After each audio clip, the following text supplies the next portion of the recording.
Hello everyone, you can call me Freebiewits, and I'd like to welcome you all to the second season of Analyse and Adapt. This season of Analyse and Adapt is a bit different compared to the first one, because instead of focusing on video games and turning them into 3 different mediums, this time I'll be focusing on TV shows as the base subject to see if they would work in 3 different mediums themselves. The first medium is tabletop, as in board and card games, tabletop roleplay like Dungeons and Dragons, and finally as a LARP. Today we're looking at the TV show The Mandalorian. For those of you who don't know, The Mandalorian is a TV series set in the Star Wars universe that follows a bounty hunter known only as the Mandalorian. Be warned, spoilers are abound. Now, due to the nature of Disney-owned properties, I've opted not to show any footage from the show itself for several reasons. The first is because I don't want copyright droids taking my stuff down automatically by accident. Secondly, I don't want to put the same footage on loop, and while it doesn't affect the video if you're treating it like a podcast, it still irks me the wrong way. So with that all out of the way, let's start by analyzing and adapting The Mandalorian into a tabletop game.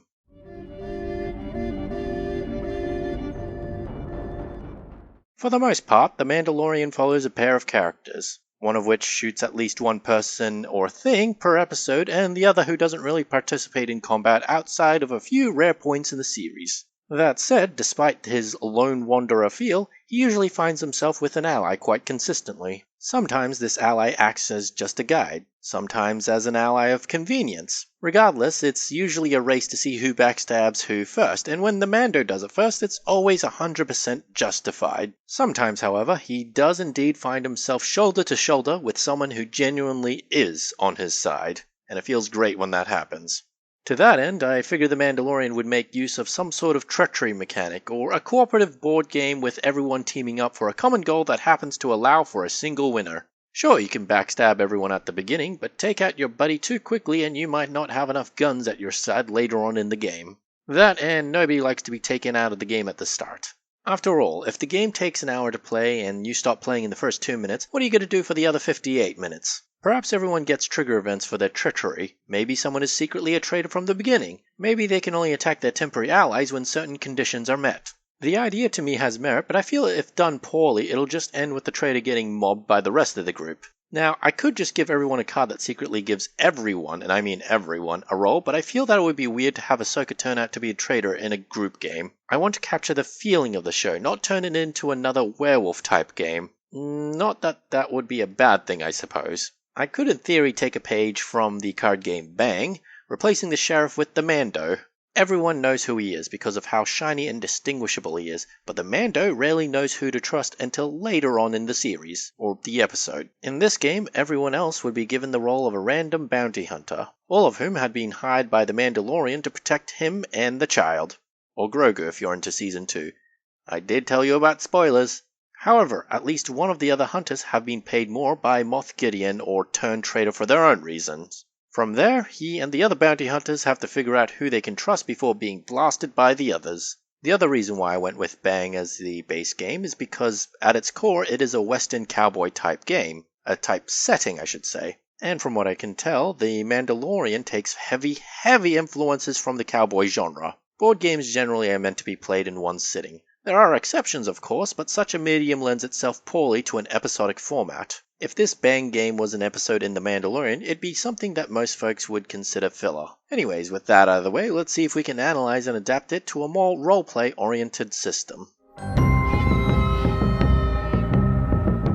As previously mentioned before, The Mandalorian is primarily focused on one of 2 characters with allies appearing temporarily throughout the 2 seasons. To that end, having a long-term group wouldn't really work that well, so a short campaign or even a one-shot game might be best. Keep in mind, I'm not trying to adapt the Star Wars universe into a tabletop RPG, of which there are many. I'm trying to specifically adapt The Mandalorian. Now, for the most part, we don't really see anyone good get seriously hit or hurt throughout the series unless they can survive the hit itself. For example, whenever the Mandalorian gets blasted, it hits a part of his body that happens to be covered in Beskar. Everyone else who can't take the hit either doesn't get hit at all or just dies whenever a laser is involved somewhere. In that regard, if we had to assign specific classic RPG roles, I'd say the Mandalorian is the tank of the group, or as he might religiously call it, a warrior.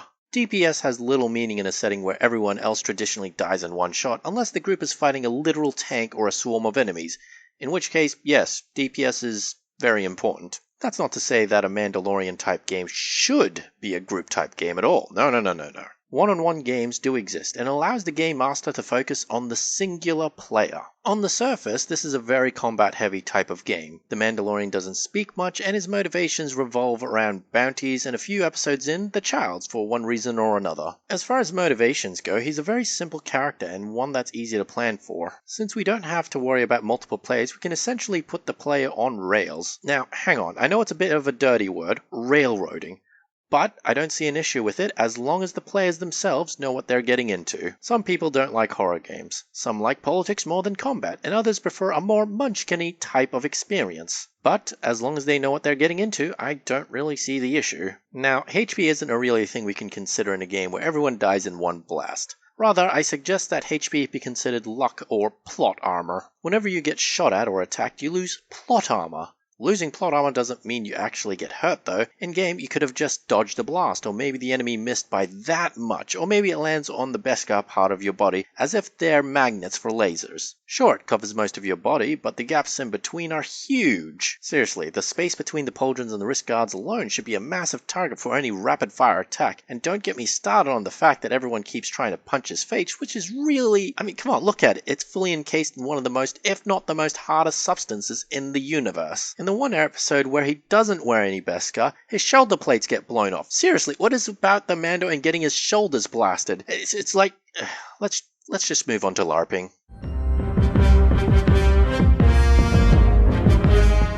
Okay, LARPing. This is a tough one to do. So, a while back, I did an Analyse and Adapt for StarWars Battlefront, and much of what I said can be applied here with us using laser tag to play. However, with how rare lightsabers and Jedi are in The Mandalorian, I think we can switch out from laser tag to more physical blasters. For those of you who haven't watched my Star Wars Battlefront episode, the reason why I suggested laser tag originally over, say, gel blasters is because when you have a lightsaber, you want to run at the enemy and smack them. Let me tell you, this is a bad idea when said gel blasters can take out your eye or leave giant welts on you, especially if it hits you from melee range. That said, without lightsabers being a thing, with everyone confined to just blasters and all wearing helmets and masks, we don't have to worry about safety being as compromised as much. Now, assuming we can decide who is or isn't the Mandalorian, we can have everyone else wear helmets as well, since the stormtroopers are one of the more common enemies we have throughout the series. We also have sand people, other mercenaries, and of course, the other Mandalorians. Mechanically speaking, we can give everyone a single hit point, with Mandalorians and other Beskar wearers folks getting more toughness. That said, how do we stop everyone from just having Beskar?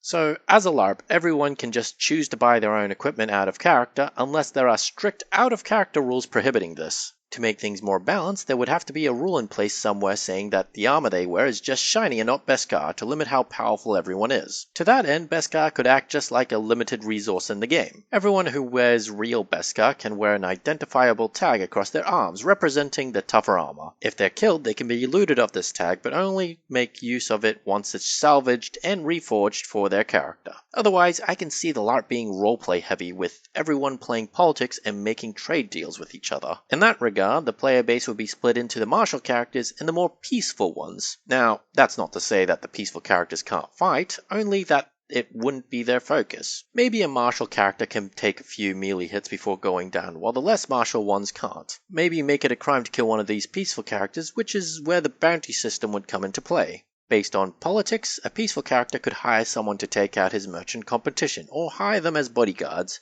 or maybe they could just buy a droid player who would then act like, a droid. In my mind, it would just be a parlor LARP with the more fighty-focused characters acting as police or the occasional violent event. It would truly be a hive of scum and villainy. So that's my analysis of The Mandalorian, and how it can be adapted into 3 different mediums. How do you think it'd work? Have any of you tried adapting any elements of the show yourself, and if so, how did it go? Consider leaving a comment, liking the video, and subscribing. Sharing it would also help the channel muchly. My name is Freebie Whitson, thank you for watching. Have a wonderful May the 4th be with you. Or should I say, this is the May. Ba-ba-ba-bow, ba-ba-ba-bow. Ba-ba-ba-bow, ba-ba-ba-bow. Ba-ba-ba-bow, ba-ba-ba-bow.